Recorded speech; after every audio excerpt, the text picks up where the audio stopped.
Elden Ring's story sees an immortal queen secretly planning to kill her own god. Elden Ring is Game of the Year material, and has an incredible amount of hidden lore to piece together what is actually happening and why, as I've always loved games that challenge you, rather than being a walk in the park, which is why I can't resist solving the complex lore of this game in a 3-part series building up to solving how Elden Ring, Dark Souls, and Bloodborne are more connected than we know. As we begin the game, the land between is currently under the control of an outer god known as the Greater Will, who above all else values order. The Greater Will's chosen ruler and vessel for its creation, the Elden Ring, is the immortal Queen Marika, but the Greater Will's control is slipping, and a hidden plot to possibly kill it has been stirring in the background. Queen Marika has shattered the Elden Ring, and has been struggling to create a weapon that can kill the Greater Will, as we hear the game's Smith Master Hugh numerous times mumble dialogue to himself like, "Oh, your divinity have mercy and grant me forgiveness. Road is yet long, but God is not easily felled. One day without fail you will have your wish. So please grant me forgiveness, Queen Marika. No.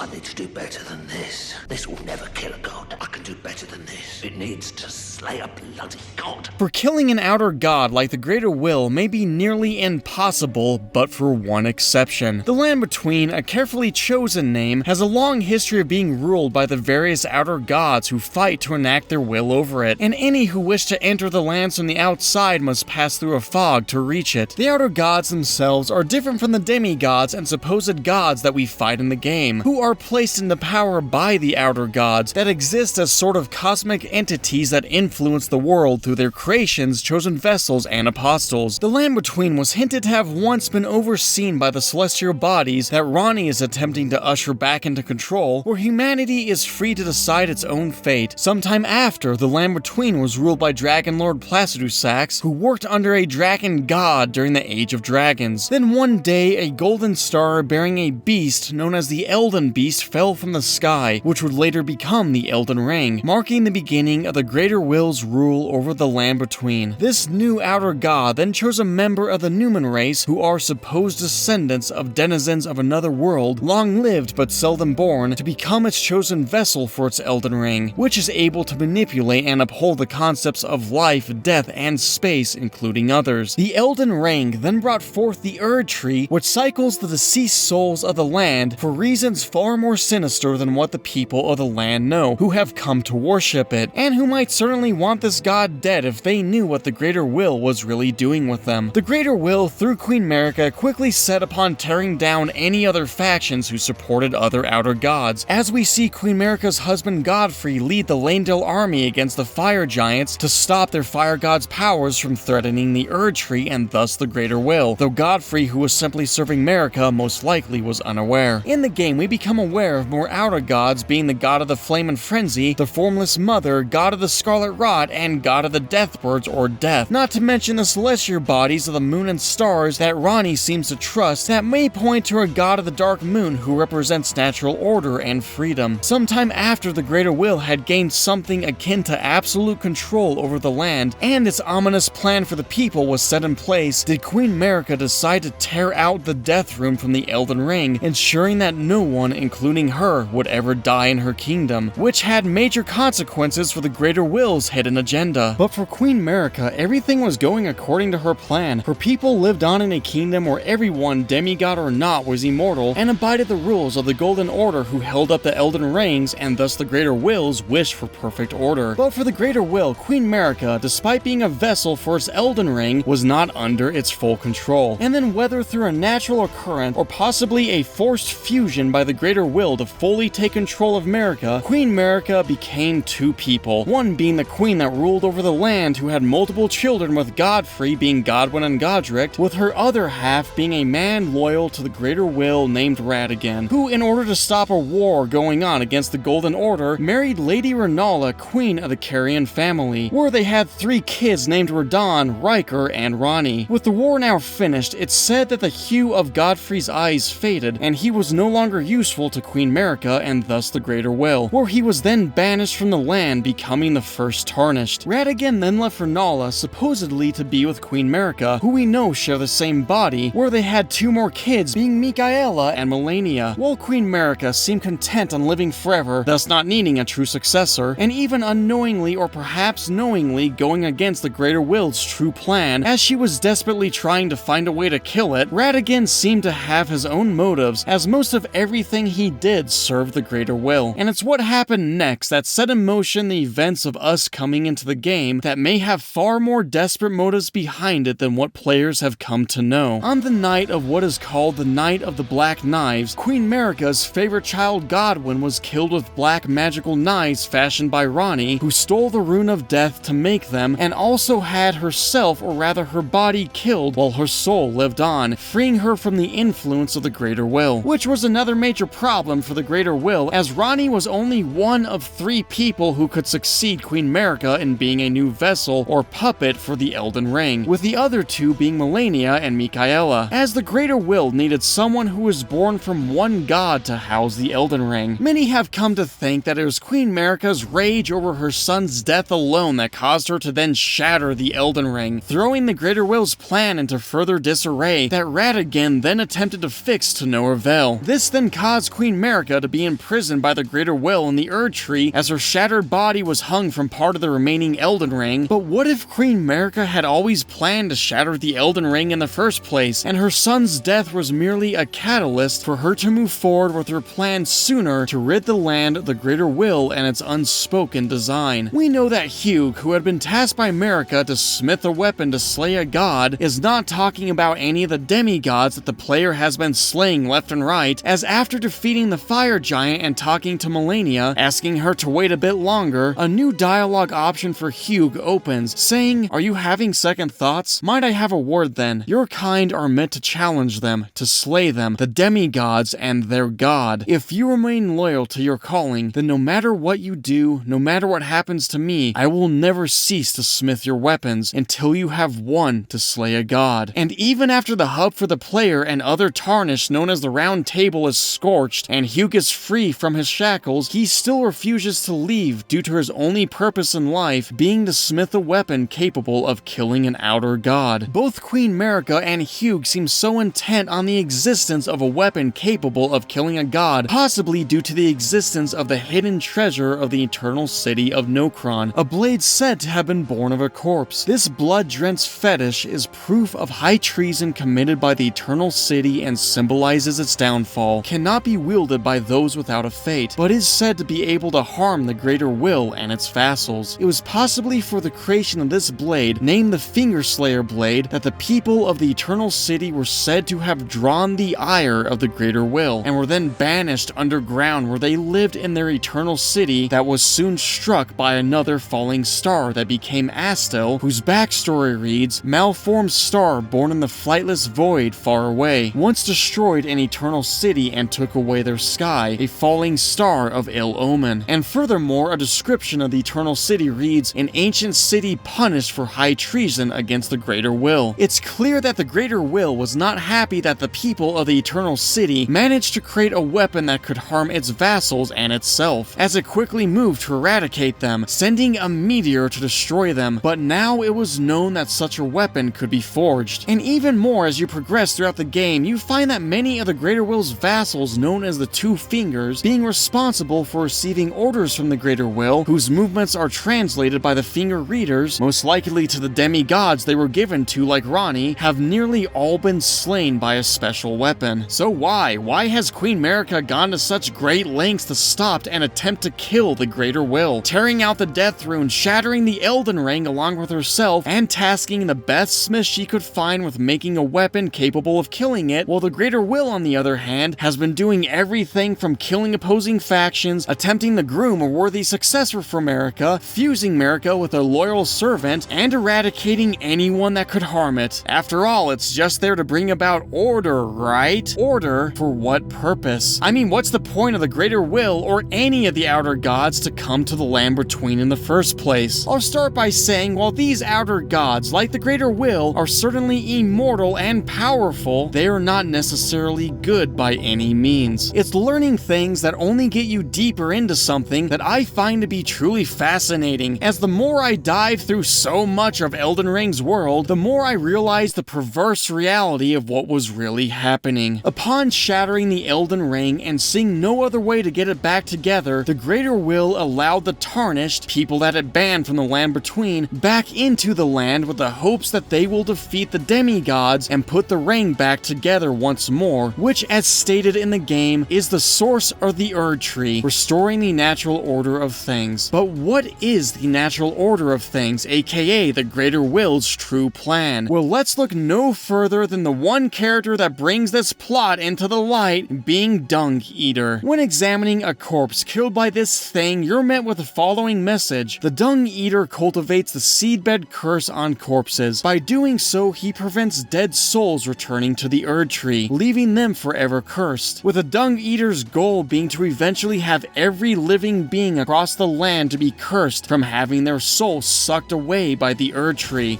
Cursed or saved? Before the Elden Ring was shattered, the people of the land would often give their dead an Erd Tree burial, burying them at the root of the Erd Tree that they were taught to worship, for the tree to feed off of. Now with the Elden Ring shattered and the dead no longer being sacrificed to the tree, the Greater Will, in an act of desperation, spread the tree's golden seeds across the land, sprouting minor Erd trees to keep its apparent soul-cycling system going. But being grown from the Elden Ring, and since there was a time before the Erd Tree existed, we know that this soul and body feeding system is anything but natural. That Queen Marika's role in the Greater Will's world is to simply maintain the Greater Will's established system of ensuring that the bodies and souls of people are being fed to the Erd Tree, and thus the Greater Will, like the parasite that it is. The reason many of the outer gods are battling for control of the Land Between is so they can feed off of the people in one form or another. But if none of this made any sense, then I saved my best piece of evidence for last. In the final fight with the Elden Beast, there seems to be many other fully grown Erd trees sweeping across the background, showing that instead of being a benevolent god looking after the people, the Land Between could be just one of many lands or worlds that the Greater Will has sought to conquer, that enlightened individuals like Marika and Ranni are moving to stop. As in the next video, we reveal Ranni's story of bringing the world back under the guidance of the celestial bodies, leading us to how all these games are connected. So subscribe so you don't miss it.